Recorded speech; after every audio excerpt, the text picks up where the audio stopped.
My name is Anna Morgan Smith, and this is my critique of the article titled Enhancing Student Performance Using Tablet Computers. Technology in the classroom is changing the way learning takes place. Gone are the days of traditional teacher-centered, lecture-based lessons. Students no longer have to visit the library or computer lab to have access to technology. Many schools have implemented the one-to-one program where students have their own individual tablets or PCs. Many studies seek to determine if the use of an interactive learning network increases student participation and has a positive impact on student performance. The purpose of the two studies in this article was to show that post-secondary courses that implemented ILNs over traditional lecture-based learning led to better student performance in the course where the technology is implemented, as indicated by better student grades on homework, quizzes, and tests compared with courses that do not use the technology. Other purposes of these studies include determining whether better retention of prior prerequisite knowledge of basic concepts and their applications for students in the interactive class exists, positive attitudes towards the use of the ILN model of instruction and towards student use of tablet PCs in the classroom, and better student engagement in the course using the technology as evidenced by higher attendance rates and more time spent on assigned tasks outside class time. Study 1 compared two groups of students in the Circuits course at Canada College. The Circuits course at Canada College is a 3-unit sophomore level lecture course required of all engineering students. The Spring 2006 class, which implemented the ILN model, consisted of 41 students. The Spring 2005 class, the non-ILN class, consisted of 28 students. The majority of the participants were male, and there was no major ethnic group.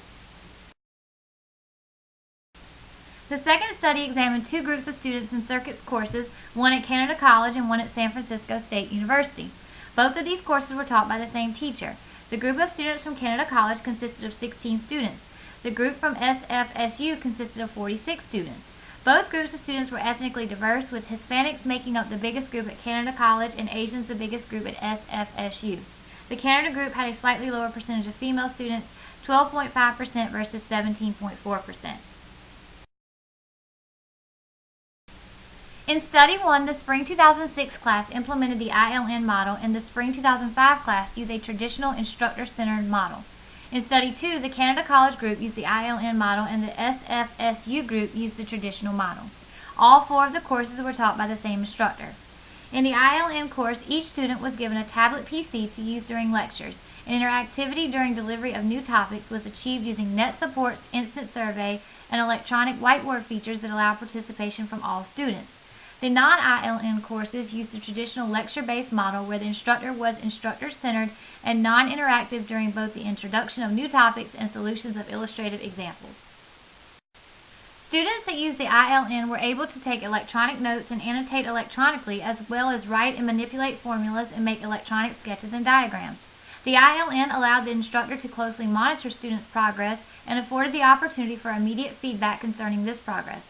The instructor was also able to add electronic sketches, annotations, and notes to lecture notes and then post these additions to the class website. According to the article, the results of Study 1 showed a significant difference between 2006 and 2005 results in homework average and quiz average. The attitudinal survey taken by the students also shows positive attitudes about the use of tablets during instruction. Students felt that the tablets were helpful in improving their performance and the effectiveness of the instructor's teaching.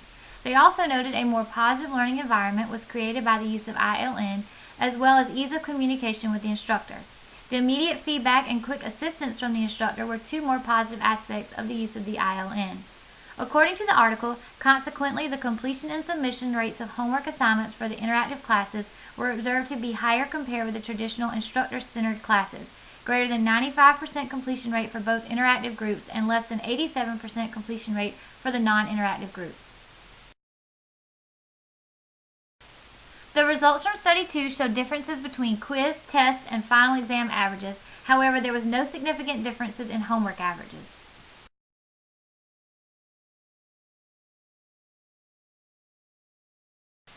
The results of these two studies show that there are improvements in student performance using ILNs versus traditional learning environments. Because ILNs offer immediate feedback, this feedback helps improve students' understanding of material as well as increases their confidence in completing assignments. The ILNs helped increase participation and focus as the instructor was better able to monitor students' participation and progress through electronic means. Students were also more comfortable completing assignments as they were able to use the NetSupport software to ask questions outside of class. Finally, the ILN resulted in better student engagement, as evidenced by higher attendance rates. The average number of absences is 2.3 for the ILN group and 7.5 for the non-ILN group for Study 2, and more time spent on assigned tasks outside class time, as indicated by students in an end-of-the-semester survey, an average of 6.8 hours per week for the ILN group and 5.4 hours per week for the non-ILN group of Study 2. According to the researchers, the study needs to be broadened and should include larger universities and institutions as well as multiple sections of courses in order to get a larger experimental group. Portions of the ILN should be isolated and researched in order to determine what parts of the ILN are most effective. Researchers should examine a wide variety of software applications to see what other applications are effective in improving student participation and achievement. While the research was thorough and logically presented, there were minimal references used throughout the article. There is limited background information, reviews of theory, or references to other studies or findings. The article is well written and logical and accessible to a wide range of audiences. The author takes time to thoroughly explain the purposes of the studies and breaks these purposes down into bullet points so they are easier to digest for the reader. At the end of this article, it is very clear that the use of technology to establish ILNs is a more effective teaching strategy than traditional teacher-centered lecture-based learning. The studies that implemented the ILN showed higher achievement in assessments, an increase in student participation inside and outside of the classroom, a more positive attitude towards learning and using technology, and the positive effects of immediate feedback to students. This article has encouraged me as I move from limited technology in my lessons to all of my students having individual access to as much technology as I want to incorporate. I cannot wait to see the positive effects technology has on my classroom and my students' learning.